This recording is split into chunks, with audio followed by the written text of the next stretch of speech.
The ANC is holding its first NEC meeting since the election of new leadership. This ahead of its January 8 statement on Sunday. Now today the party finally wrapped up its 55th National Elective Conference following a postponement in December. For more on this now, we're joined now by political analyst and my colleague here on eNCA, the host of On the Spot, Lukhona Mnguni, who joins us from Bloemfontein himself. The man has already booked his seat in the golden circle, as it were. Lukhona, thank you so much for your time this evening. Now, President Cyril Ramaphosa, in closing that virtual conference, the second part that was held today, he said, "We emerge out of this conference feeling a sense of great renewal and more united than we were from the last conference." What are you expecting to hear from his statement on Sunday? More of the same, more talk about renewal and unity after the rather rough few months that the party's come out of? Good evening, Marcel, and good evening to our viewers at E. Expecting a lot to feel like this is a moment of taking forward the renewal agenda. This is a moment where the ANC has to begin oiling its machinery in preparation for the 2024 elections, which are now virtually next year and no longer a speaking point of, in some distant future. So I think it's going to be an ANC. I mean, if you read closely the closing remarks by the president, saying that the ANC must demonstrate to society as to why people must regain confidence in the ANC. And I think that's the biggest task they've set themselves out. And I wonder what kind of promises we will receive in the January 8 statement, of course, starting with the theme of the statement itself, what it will be, what will the focus point be. But the ANC really has to not only make promises, they've done a lot of that, they've got to start realizing some of those promises for society to regain confidence in the ANC. I've been to a number, as have you, to these January 8 statements. In the year 2023, why is this statement important for the rest of the country and not just seen as a rallying call from within the party, their own little birthday party, as it were? Well, Marcel, the truth is that about 93% or more of the voters of the ANC are not members of the ANC. So this January 8 statement becomes important in that sense, that its support base is actually outside the party, and therefore you want to make a rallying call to the support base in terms of what it is that you are committed to. The history of the January 8 statement itself is interesting, started by Oliver Tambo in the 1970s as a way of communicating what the priorities would be for the liberation movement, the ANC, and how it would inform those inside and outside of South Africa in terms of the priority points of the ANC. That's really what the January 8 statement is. In vernacular, we would say umhlahlandlela noma umkhombandlela. It's the kind of statement that gives even pointers to what we might hear in the State of the Nation address, what we might hear as priorities in the budget speech. So it's a scene setter for the year that is to be. But the question is whether or not this January 8 statement still hold as much significant meaning as they used to in the past. And that's partly because has the ANC been able to deliver on its own pronouncements through these statements? And that's really going to be at the heart of it. Of course, you are still dealing with the oldest liberation movement in Africa, turning 111 years in January this year. What is the state of that organization? Is it able to regroup and inspire confidence, be cohesive, speak in one voice, or do you continue to see these, multiple actions where everyone wants to be their own leader and, leaders at loggerheads and fighting? Are we going to see less of that? Because in the previous conference of 2017, immediately after the conference, we really saw the factions crystallizing themselves. Is there going to be a sense of unity in purpose this time around? Those are some of the things that we'll be looking to. I will be much interested, Marcel, as well, to see how the tripartite alliance partners come to the play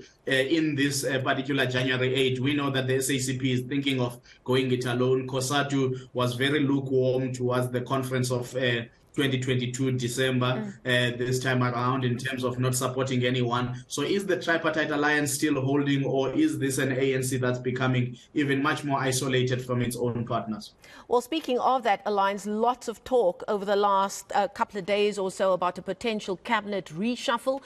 Fridays have traditionally become the golf day ahead of the January 8th statement. Very different from when the founding fathers of the ANC started with the January 8th statement, but it is what it is. The president on the sideline speaking to the media urged the media to relax, have a cup of coffee, sit back and watch this space, as apparently there's lots of thinking and talking and horse trading, as we know, probably happening on the sidelines in Bloemfontein, whether on the golf course or off it or in the hotels that various comrades are staying in.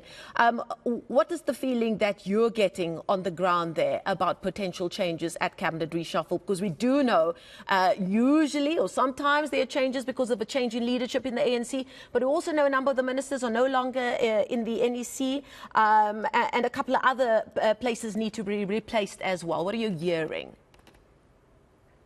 Well, there are a number of things to solve for. Well, I asked one of the ministers, I won't say who, earlier today. I said, when is the cabinet reshuffle? He fended me off and ran away. So I know that it's something that everybody is really focused on. I think it was important that, the first NEC meeting sits.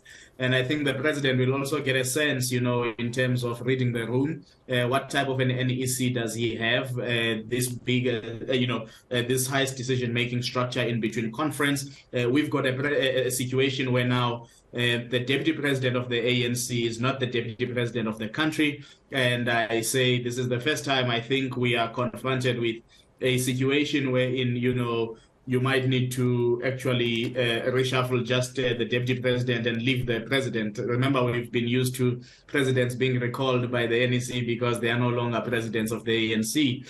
So you do have an interesting situation and dynamics. Fikile Mbalula has to leave as Minister of Transport now that he's Secretary General. You've got an unfilled post at the Department of Public Service and Administration after Ayanda Tlotlo left. You've got deputy minister posts, I think, that are, Prof. Tlengwe Mkhize was never replaced. So you've got a number of things that the president has to solve for.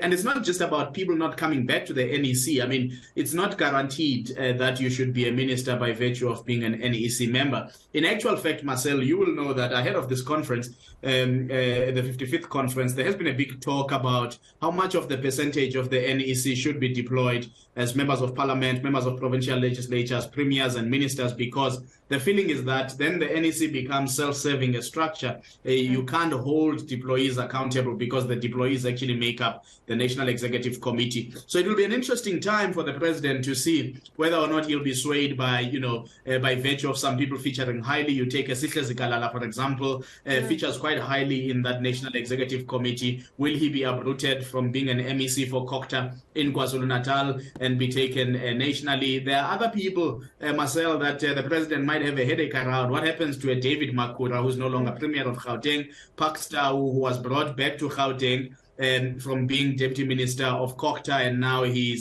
was MEC, now he's featuring nowhere. So there's a lot of horse trading, but I also think political balancing, but also the president knows that when he reshuffles cabinet, South Africans must not be underwhelmed by his choices, because if they are, they will probably continue switching out on the ANC and its ability to take society seriously ahead of the 2024 election. So you've got a number of dynamics I think the president is going to be trying to solve for as we move forward and he considers the cabinet reshuffle. And that also determines the timing of it. Will it be before SONA? My best bet is that he would much rather do it before the State of the Nation address.